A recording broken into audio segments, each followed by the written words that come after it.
This is Mech 23A Crankshaft Endplay. Step 1 is get the mounting plate for your engine, and you're going to put it in the bench vise. Remove the bolts in preparation to mount the engine on there.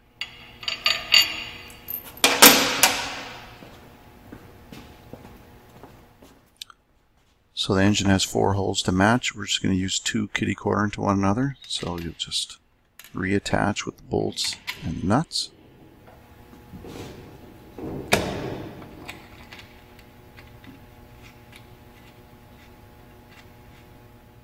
And make sure that you tighten up the bolts quite tight with wrenches, just to make sure that the whole engine is not wiggling around on the stand.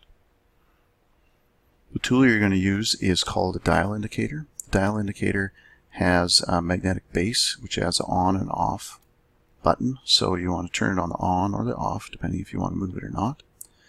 And then you want to look at the face of the dial indicator. On the face you'll see the needle spinning around and around, and you'll see those little lines.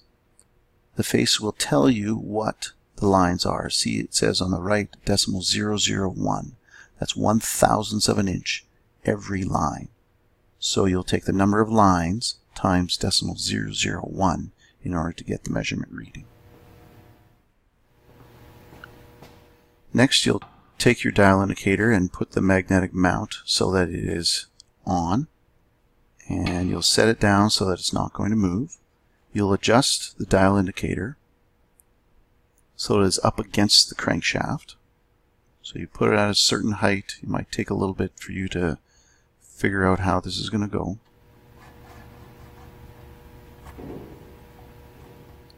And then you slide the mount and the dial indicator against the crankshaft and compressing the plunger a little ways.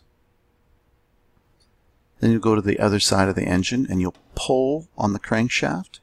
When you pull back all the way, and then you're going to lean around and you're going to turn the outside of the dial so that the numbers reach 0.